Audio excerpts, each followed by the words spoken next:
Amen. Amen. Amen. So yan, magandang gabi po. Muli, magandang gabi sa ating lahat, sa mga nanonood. Naka-live po tayo, hindi ano? Naka-live tayo, okay. Magandang gabi po sa ating lahat. At sa Lord, patuloy na binabati natin ang magandang gabi ang Panginoon sa ating pastora.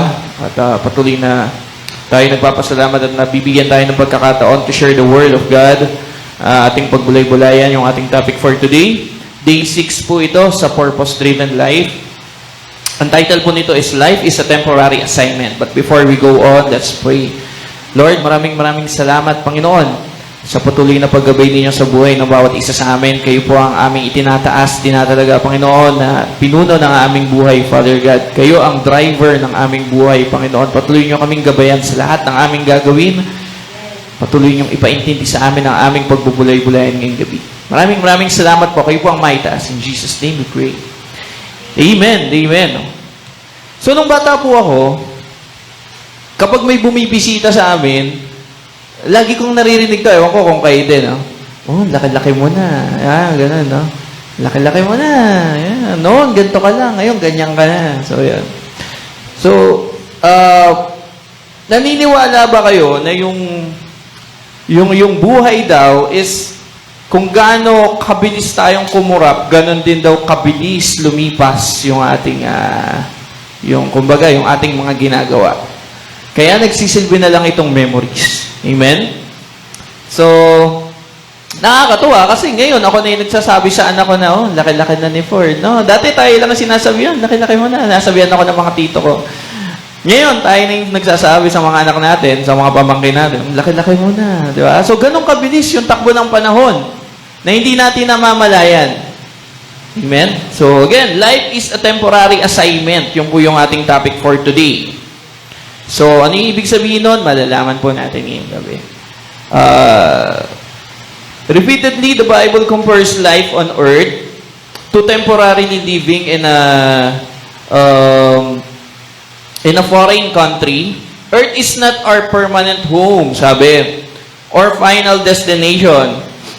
You're just passing through it, just visiting Earth. So, hindi raw tayo dito, no? Hindi tayo dito habang buhay. Darating ang araw na kailangan na nating umalis.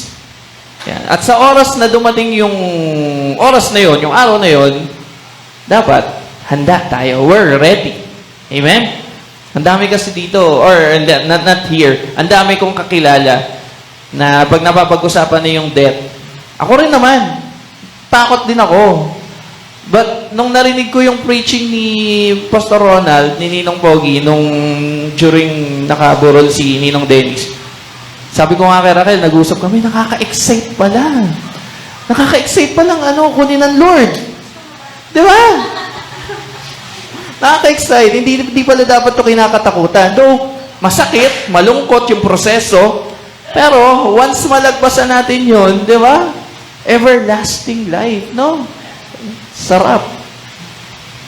Sino gusto rito ngayon? Okay. Dapat daw, kung paano tayo naging handang tanggapin ng Lord sa buhay natin, alam natin na once tinanggap natin yung Lord, dati problematic ka. Expect more, no? Mas lalo kang magiging problematic, mas lalong dadami ang mga problema sa buhay mo once na tinanggap mo ang Lord. Why? Bago kasi yon sa pandinig ng kaaway, sa pandinig ng devil. Bago yon. Kasi nasanay siya, nasa kanya tayo before Di ba? Nasanay siya na, eto, akin to. Diba? Pero, when the time comes, na naririnig niya, na namumutawi sa atin bibig yung praise the Lord, hallelujah, no? Thank you, Jesus. Bago sa kanya yun. So, nagdo-double time siya. Lahat ng temptation, ilalatag niya sa harapan natin. Kaya kailangan, kung gaano tayo kareding tinanggap natin ang Lord, habang nabubuhay pa tayo dito sa mundong ibabaw, ay ganun din dapat tayo kahanda sa lahat ng pagsubok na darating sa buhay natin. Hindi niya sinusubok yung mga alam niyang sa kanya Di ba? Ang sinusubok niya, tayong mga nasa church, tayong nga minsan nagkakagatan pa, di ba? Nagkakatampuhan pa, tayong mga nasa church. Why? It's because tayo yung sinusubok niya. Nasa atin yung kanyang mata. Sa atin siya nakatuon. Wala siyang pakialam sa mga taong hindi pa nakakilala sa Lord. Kasi alam niya, sa kanya yun eh. Di ba? So ano sabi ni Satan? Naku, no turning back na to. Di ba? Kasi kapag nag-decide tayo, di ba, I have decided to follow Jesus. Ano sinasabi ni Satan? Naku, no turning back na to. No turning back. Hindi na to babalik sa dating pamumuhay niya. Kasi nakakilala na sa Lord. Kailangan mag-double time ako. So, yun yung logic nun. No? So, sino dito yung mga nag-decide na? Taas ang kamay. Yung mga nag-decide na to follow Jesus. So, para malinaw, okay. So, sabihin mo sa katabi mo, no turning back na. No turning back na. So, napaka-iksi ng buhay. Ano yung topic natin? Yung topic natin is, life is a temporary assignment. Ayun na pala. Thank you, Kuya Aljon. Napaka-iksi ng buhay para mag-enjoy na sumakay sa Chubibo. Alam niyo po yung Chubibo?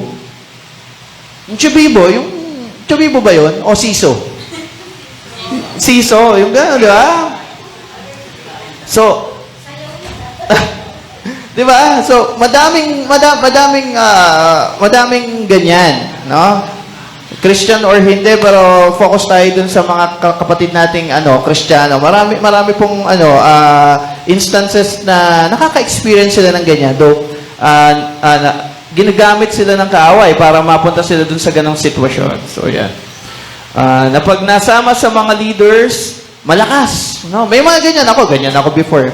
Pag nasama ako sa mga group of leaders, diba? Sa school na lang eh. Pag nasama ka dun sa matatalino, pakiramdam mo, matalino ka, diba? Matalino ako. Naupo ako sa row 1, matalino ako. Diba? May ganun. Meron naman, pag nasasama sila dun sa mga group of people na talagang medyo gumagawa ng mga hindi kagandahan, parang gano'n na rin ang nangyayari sa kanila. Diba? So, yung pagiging Kristiyano natin is, siguro masabi natin na dapat hindi gano'n. Since tayong lahat ay mga leaders, dapat huwag tayong parang Siso or parang Chubibo na lulubog, lilitaw. Though naka-experience tayo ng mga problem, hindi tayo exempted dyan. No? Pero yung pinipinpoint sa atin dito is, life is a temporary assignment. So habang nandito tayo sa mundong ibabaw, nakakilala na tayo sa Lord, gawin natin yung tama. Pilitin natin gawin yung tama. Kasi kahit ako, kanina, nagkukwentuhan kami, uminit talaga yung ulo ko dun sa rider. Di ba? Hindi ko naman itatanggi yun, uminit talaga yung ulo ko. Pero habang nabubuhay tayo sa mundong ibabaw, pilitin natin maging mabuti. May choice tayo eh.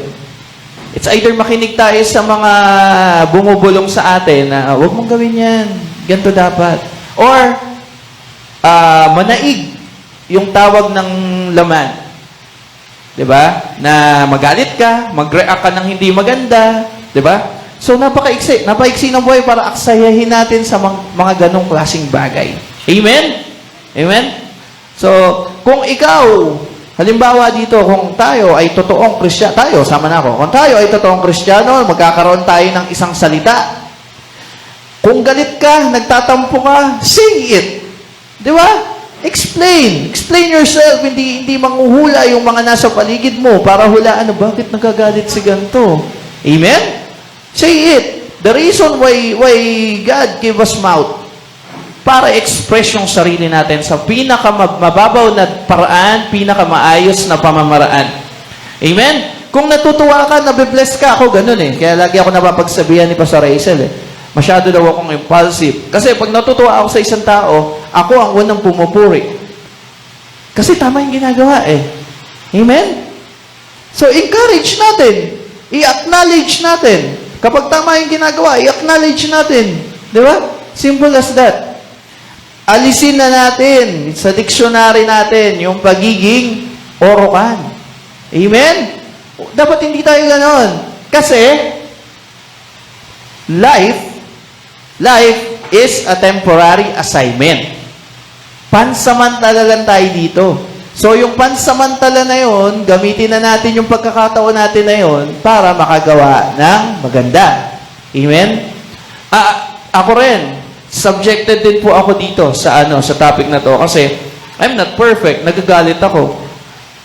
Pero, salamat sa Lord, salamat kay Raquel, salamat kay Pastor Hazel. Di ba? Kasi, binigyan niya ako ng mga taong magbibigay sa akin or mag-a-advise sa akin kung ano yung dapat sa hindi. Minsan ganun ang tao eh. Alam na natin yung tama eh. Pero, hindi natin ginagawa. Di ba? So, salamat sa Lord. Thank you, Jesus. Salamat. So, lagi nating tatandaan, life is a temporary assignment. Tayo po ay pare-parehas lang na dayuhan. Ha? Dayuhan sa lugar na ito. Psalm 39:4, New Living Translation, sabi dito, Lord, remind me how brief my time on earth will be. Remind me that those days are numbered and that my life is fleeing away. So, ang ganda nitong day 6 na to, talagang, aminin ko naman, nagkulang ako sa preparation, pero nung binasa ko siya kaninang umaga, paggising ko pa lang habang nagkakape, ang ganda ang ganda niya. Ang ganda niya kasi parang pinakita niya sa atin na huwag tayong manangan sa kung ano yung mga bagay na meron dito sa earth. I-enjoy natin, pero huwag nating tambayan. Kasi aalis at aalis, maiiwan natin ang lahat ng yan. Amen? So, naranasan nyo na po ba yung ako po kasi ang dami kong tinake na course. Ang dami kong tinake. Nag-HRM, nag-major in Filipino, nag-major in music and arts, nag-IT ako, at doon na po ako nakagraduate sa IT. So, naranasan nyo po ba yung IREG? Ayan, si Kuya B-Boy. Ang hirap ng IREG. Pag sinabi kang IREG, meron kang subject dito sa building na to. After that, punta ka sa kabilang building, di ba? Siyempre, yung section na pinanggalingan mo, hindi mo kasama yun. Kasi irregular ka nga eh. Pupunta ka sa ibang building, sa ibang room, new sets of students naman ulit yung kasama mo. Meaning to say, dayo ka. Parang gano'n, no? So, ako po, sawang-sawa po ako dyan. Ramdam na ramdam ko yung pagiging outcast. Kasi, sila, black section na sila. Ako, nag-iisa lang ako. Baga, kailangan makisama ako talaga. Kailangan lahat kagud ko. Kasi pag wala akong 1/4, wala akong ballpen, wala magpapahiram sa akin, no? At doon po kami nagsimula ni Raquel. Wala akong pandikit, nanghingi ako ng pandikit sa kanya. Akalain niyo, college students, merong dalang liquid paper. Paste pa yata yun, Paste pa. So, yun. So, pag dayo ka, dapat marunong kang makisama. Remember, so, hindi ikaw ang papakisamahan kapag ikaw ay dayo. Di ba sa mga pelikula, pag dumadayo sa squatter area yung bida, di ba? Talagang siya yung nakikisama, di ba? So, tayo, bilang dayo dito sa mundong ibabaw, napakaiksi lang nung time natin para magmagaling pa tayo or magmainam. No? Gawin natin yung pagkakataon natin na yun para maging mabuti. Para kakitaan ng kapwa natin na, uy, nakaka-inspired si Kuya Alan, nakaka-inspired si B-Boy. Nabibless ako sa kanila. Ang sarap ng ganun eh.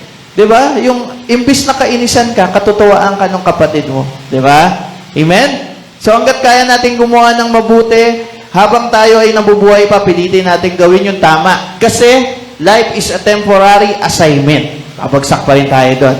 At pag gumawa tayo ng maganda o pabor sa ibang tao, huwag na natin ipangalandakan. Amen? Huwag na. Hindi gawain ng Kristiyano ang magyabang. Unang-una na ako. I'm talking to myself. Hindi gawain ng Kristiyano ang magyabang. Kasi subjected ako dito. So, yan. Your identity is in eternity. And your homeland is heaven. So, what's your reward? So, wala na. Kapag gumawa ka ng maganda sa paningin ng iba at itinaas mo yung sarili mo, nakuha mo na yung reward mo, ano ba i-expect mong reward sa langit pag ginawa ka ng Lord, di ba? Dito pa lang, inako mo na lahat. Hindi lang upuan ng itinayo mo, pati lamesa, itinaas mo na. So, huwag tayong ganon. masarap na napupuri ka ng iba dahil sa kusa nilang napapansin. Yung mga ginagawa mo. Ako, very vocal ako. Hindi na ako mag-name, pero talagang madalas nababati ko si B-Boy. Di ba? So, kasi nabibless ako sa ginagawa niya sa buhay. Sa buhay niya, sa ministry niya, nabibless ako. At bilang kuya, ina-acknowledge ko yun. Bibs, ang ganda. Good. Di ba? Napakaiksi ng buhay. Again, para gumawa ng maganda at ang motive mo lang is para i-praise ka. Gagawa ako ng ganito. Kasi ito si Pastor Hazel. Di ba? Yung ba'y gawain ng totoong Kristiyano? Huwag tayong ganun. We're all leaders here. Pag sinabing leaders, dapat alam mo na yung tama sa hindi tama. Though, kahit leaders, minsan nagkakamali pa rin, kailangan ng gabay. But yung humility, dapat manatili sa heart natin. No? Manatili. Huwag nating ilagay, sabi nga, huwag nating ilagay sa ulo natin ang posisyon. We're here para tumulong, para makipag-cooperate sa bawat isa, magturo kung ano yung hindi alam ng kapatid, makinig kapag merong itinuturo yung kapatid. So, yun yung ating rito. Yun yung ating reason kung bakit tayo nandito. Amen? So, napakasarap mag-serve sa Lord. No, na alam natin, hindi ako naghahangad ng anumang reward. Kasi alam ko, pag kinuha ako ng Lord, nandoon ang reward ko sa heaven. No? Napakasarap ng ganon. Hallelujah. Thank you, Lord. So, amen, amen. Amen. So, ito po'y ginawa kong topic na to, hindi para magsalita sa kung kanino man. Kaya kung meron pong medyo nasasaktan, sorry. But again, sabi nga ni Pastor Hazel, yung salita ng Panginoon is dalawang, two-edged sword, di ba? Parang dalawa yung magkabilang talim sa Hebrew, sabing ganon. At, open rebuke is better than secret love. Amen. So, tayo po, kapag binigyan tayo ng word ng Lord, especially, ako po, binigyan po ako ng word ng Lord, huli ko nang nare-realize na, baka tamaan si ganito, baka tamaan si ganyan. Sabi nga ni Raquel minsan, alam mo ba kung sino yung unang dyan, masasaktan kapag inanong mo yan. Pero during the time na ginagawa ko yung topic or binabasa ko yung topic is, wala sa akin wala sa loob ko Kasi ang focus ko talaga is to share the word. Hindi para magbigay ng kung ano man, sa kung kanino man. Amen? So, let's be literal as a leader. Stand as a leader. If you're a leader, stand as a leader. If you're a musician, stand as a musician. If you're an evangelist, a teacher, worship leader, tayuan nyo, mga kapatid. Tayuan natin. Be intentional. Amen? Hindi yung ibibigay sa yung isang gawain. Gagawin mo kasi gusto mo makita ni ganito na ginagawa mo. Gagawin mo kasi napipilitan ka lang. Be intentional sa bawat gawain na ibinibigay sa atin. Kasi yung nagbigay ng gawain na yan, nangusap ang Lord dyan. Ibigay mo to kay ganito dahil alam niya, magagawa niya yung gantong bagay. No? Maging open tayo sa lahat ng pagbabago, sa lahat ng changes. Maging open tayo sa lahat ng ate, ng kuya natin, especially sa nanay natin, sa church. Kasi walang makakatulong sa atin. Amen? Kundi, tayo-tayo lang din, di ba? Tayo-tayo lang din ang mag-iintindihan dito sa church. So, be intentional. Make a stand. Kasi, life is a temporary assignment. So, kung yung assignment na ibinigay sa atin is to serve God habang nabubuhay tayo dito, be intentional. Gawin natin. Ako, hindi ako nagre-reklamo. Sabi ko nga kay Raquel, kay Pastor Hazel, kahit po marami yung line-up, okay po sa akin yun. Talagang nakaraan lang, medyo nakalimutan ko lang. Pero okay sa akin yun. Bago or luma, excited ako. Siguro yun yung reason kung ba't hindi rin ako nababurnout sa gawain. Kasi gusto ko yung ginagawa ko. Masaya ako doon sa ginagawa ko. At masaya ako na pag nakikita kong masaya rin yung nasa paligid. Yung kasama ko. Kasi ang hirap namang kumilos nang alam mong merong mabigat ang isa or yung isa. Diba? Ang hirap ng ganun. So, gawin mo yung best mo saang parte ng ministry ka man kabilang. So we're all leaders here. Sila Ate Salve, sila Ate Connie, Ate Ivy. Saan man tayo parte kabilang na ministry, bigay natin yung best natin. Hindi tayo kumikilos dahil lang gusto nating maging apple of the eye ni Pastor Hazel. Amen? We're not like that. Hindi tayo Christian kapag gaganan tayo na attention lang ni Pastor Hazel yung ating hinihingi. No. Maging totoo tayo. Kasi, life is a temporary assignment. Ibinigay sa atin ng Lord ang gawain na ito, pansamantala. Para pag kinuha na tayo ng Lord at humarap na tayo sa paanan niya, tatanungin niya tayo, alam natin. Hindi naman tayo pwedeng sumagot na, Lord, gumawa po ako ng ganito. Kasi alam ko, may i-impress si Pastor Hazel. Hindi. Baka bumubulusok tayo papunta sa impyerno kapag gano'n na sinagot natin sa Lord. Gusto ng Lord, gumawa tayo ng naaayon doon sa kagustuhan niya, hindi sa kagustuhan ng kung sino man. Amen? Life is too short para mag-more. Ano ba yung more? Murmuring. Mukmuk. No. Magmukmuk. Psalm 119, verse 19. I am here on earth for just a little while. Yun. Psalm 19. So, yan. Earth is not your final home. This is not our final home. Hindi po ito yung ating permanenteng tirahan. Wala pa po ako naririnig na pinanganak noon at hanggang ngayon ay nandito pa din. Kahit yung pinakamatandang tao, namatay na din. Di ba? So, meron man, siguro 100 plus, pero wala na, ulyanin na. Hindi na, kumbaga, hindi na nakakilala. Pero, darating at darating ang time. Nakukunin at kukunin tayo lahat ng Lord. So, earth is not your final home. We were created for something much better. Amen? 2 Corinthians 4:18. So, we fix our eyes not on what is seen, but on what is unseen. For what is seen is temporary, but what is unseen is eternal. Amen? So, bumibilib ako dun sa mga taong kumikilos, tumutulong, pero ayaw nilang ipagsabi na tumutulong sila. No? Nakaka-amaze yung mga ganong tao. Bumibilib ako dun sa mga taong lihim silang tumutulong, pero ayaw nilang ipagyabang kung ano man yung nagawa nila. At natatawa naman ako dun sa mga taong tumutulong at pinangangalandakan nila yung kanilang mga nagawa. Kasi nakuha na nila yung reward nila. Wala na silang i-expect pagdating sa heaven. So, be a real Christian. Be a right Christian, no?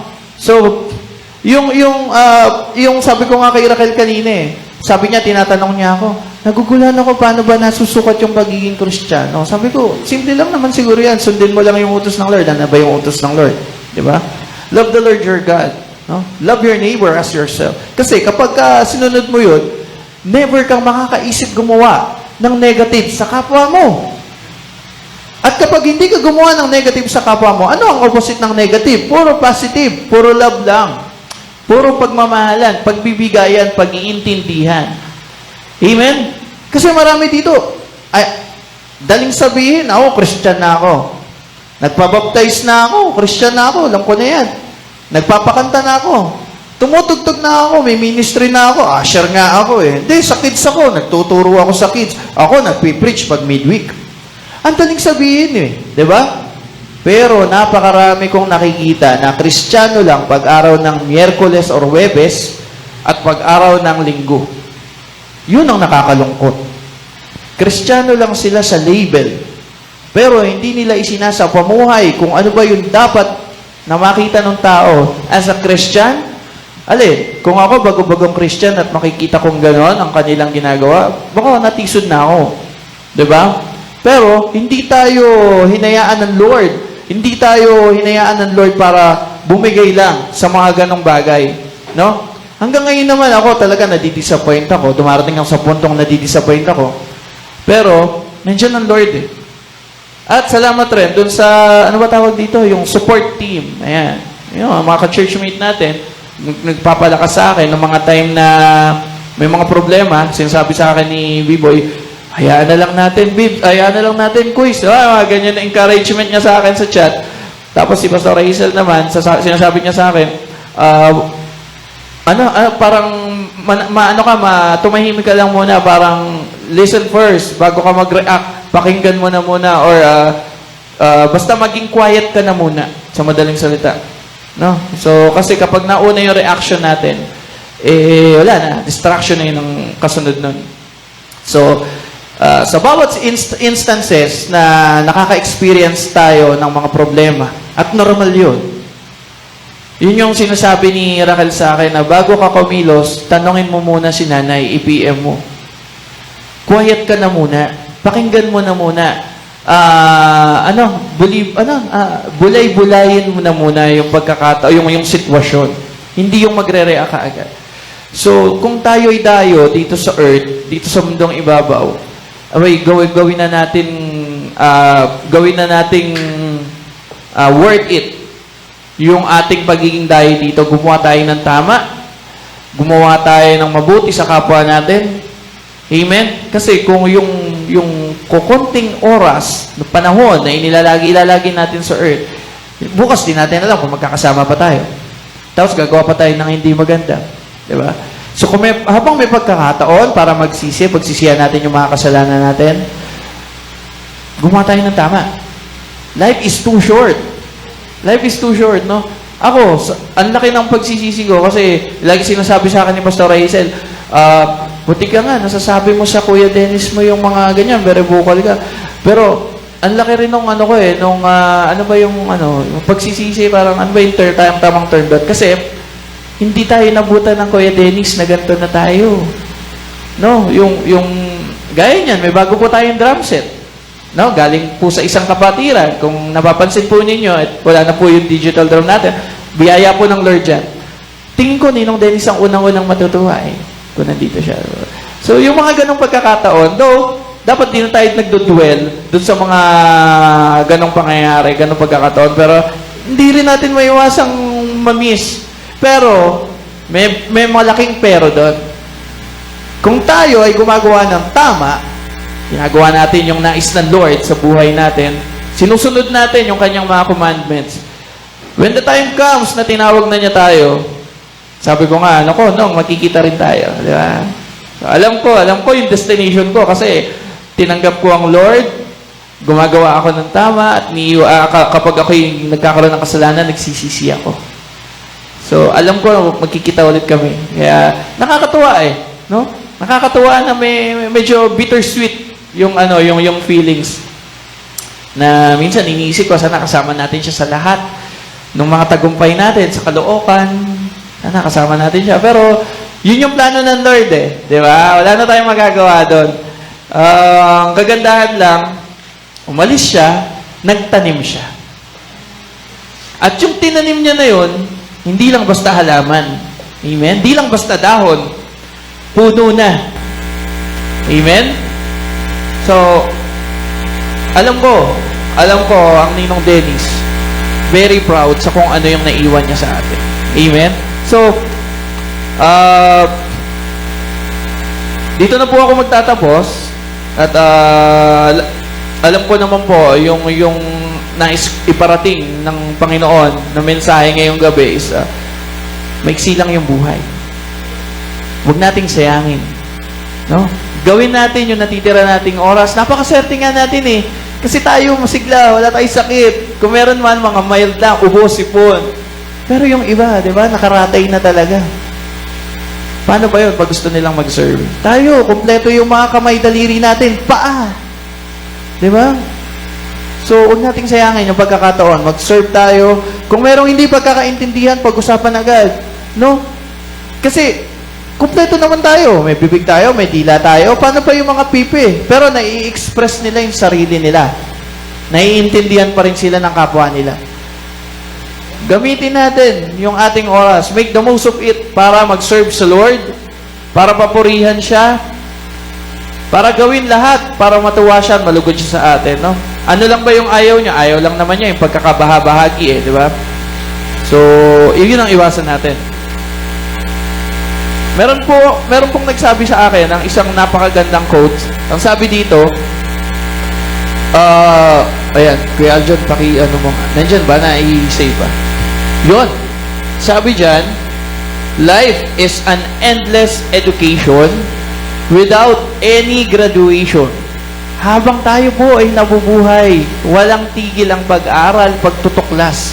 No? Yung mga guro, si Pastor Raizel, naging teacher yan. Continuous ang kanyang pag-aaral.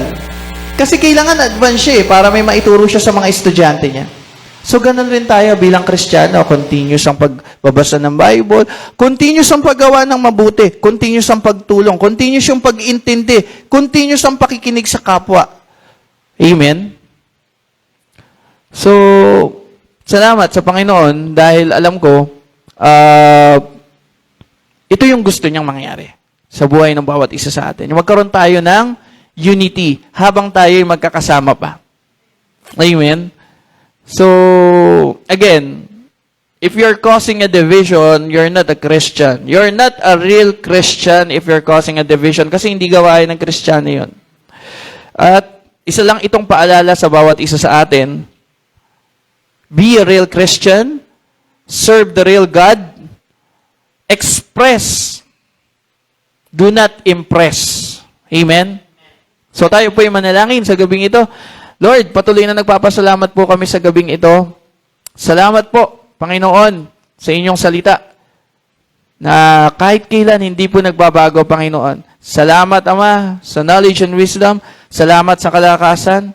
Patuloy na kayo po ang aming itinataas at yung aming napag-aralan ngayong gabi naway hindi lang basta narinig na aming tenga, Panginoon, but Lord, tumimo sa aming isip, sa aming puso at maisa pamuhay namin ito little by little. Hindi kami perpekto, Panginoon. But we believe, Father God, sa tulong mo, Panginoon, magagawa namin ang tama. Tulungan nyo rin po kaming maging inspirasyon sa iba, Father God. Tulungan nyo rin po kami, Panginoon, na intindihin yung mga kapatid namin na kung minsan ay nahihirapan na po rin kami. Kayo po yung patuloy na magbigay sa amin ng patience, Father God. Maraming salamat po, especially sa mga taong itinalaga ninyo sa buhay namin para magsilbing gabay. Salamat po. At muli sa aming pag-iwahiwalay, pakaingatan niyo po kami sa aming pag-uwi. Maraming salamat po. Kayo po ang aming itinataas. Pinupuri ka po namin at pinapasalamatan. Sa matamis sa pangalan ni Jesus. In Jesus' name we pray. Amen. Amen. Salamat po. God bless po.